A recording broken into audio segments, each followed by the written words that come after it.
একটি নতুন ভিডিও নিয়ে। বেশ কিছুদিন আগে আমি জামশেদপুর গিয়েছিলাম। সেখানে আমাদের বাড়ি থেকে মাত্র 2.5 কিলোমিটার দূরে এই সূর্য মন্দিরটি রয়েছে। যারা জামশেদপুর বেড়াতে আসছেন অবশ্যই এই মন্দিরটি একবার ঘুরে যাবেন।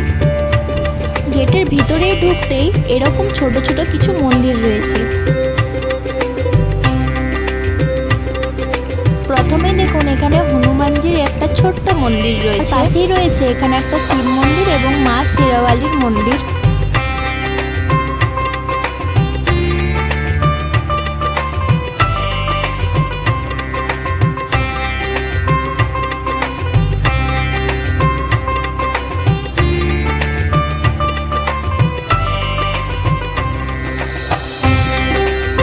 এর পাশেই আপনারা দেখতে পাবেন সূর্য মন্দির। দেখুন কি নিখুঁতভাবে কাজকর্ম করা আছে সূর্য মন্দিরের দেওয়ালে। গোটা মন্দিরটাতেই এরকম কাজ করা আছে। সূর্য মন্দিরের চারপাশে রয়েছে নবগ্রহের মন্দির। প্রত্যেকটা মন্দিরের দেওয়ালে দেখুন কত নিখুঁতভাবে সূক্ষ্ম সূক্ষ্ম কাজ করা আছে।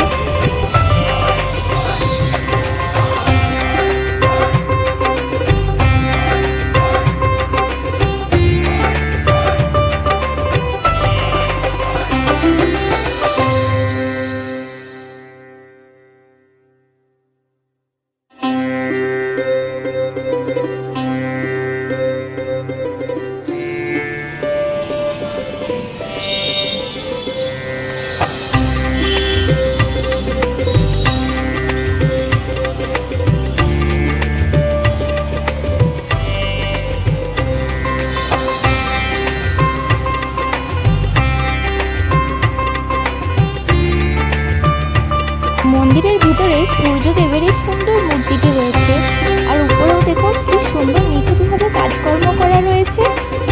এখানে পুজো চলছিল তখনও, যেহেতু আমরা রবিবার দিন গিয়েছিলাম তাই ভিড়টাও অনেকটাই ছিল।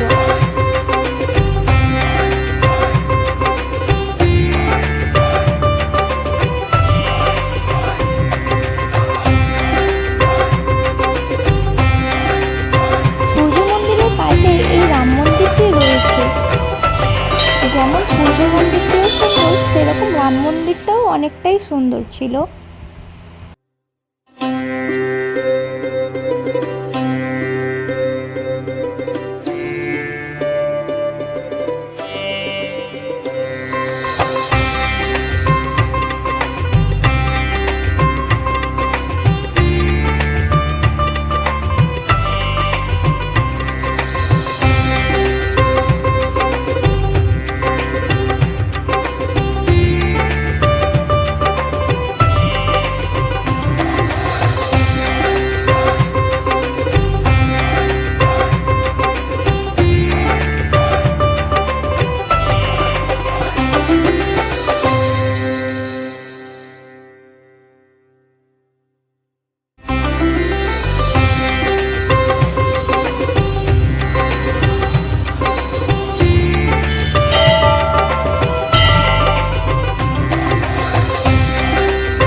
মন্দির দর্শন করার পরেই আমরা সেই পার্কের উদ্দেশ্যে রওনা হই।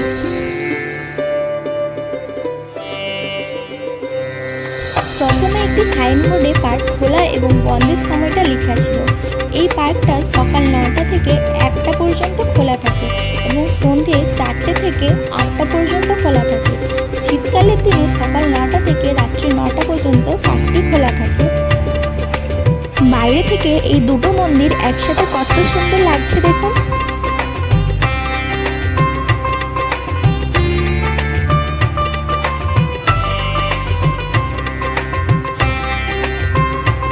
এর পাশে একটি সুইমিং পুল রয়েছে।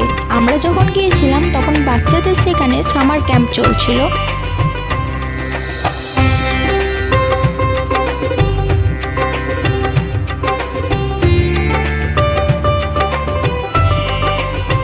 সামনেই রয়েছে বাচ্চাদের জন্য এই ছোট্ট পার্কটি। আপনাদের সাথে যদি বাচ্চা থাকে অবশ্যই আপনারা এই জায়গাটা ঘুরে যাবেন, কারণ বাচ্চাদের জন্য এই জায়গাটা একদম পারফেক্ট বলে আমার মনে হয়। এখানে বাচ্চারাও কিছুটা সময় কাটাতে পারবে এবং আপনারাও মন্দিরে কিছুটা সময় কাটাতে কাটাতে পারবে।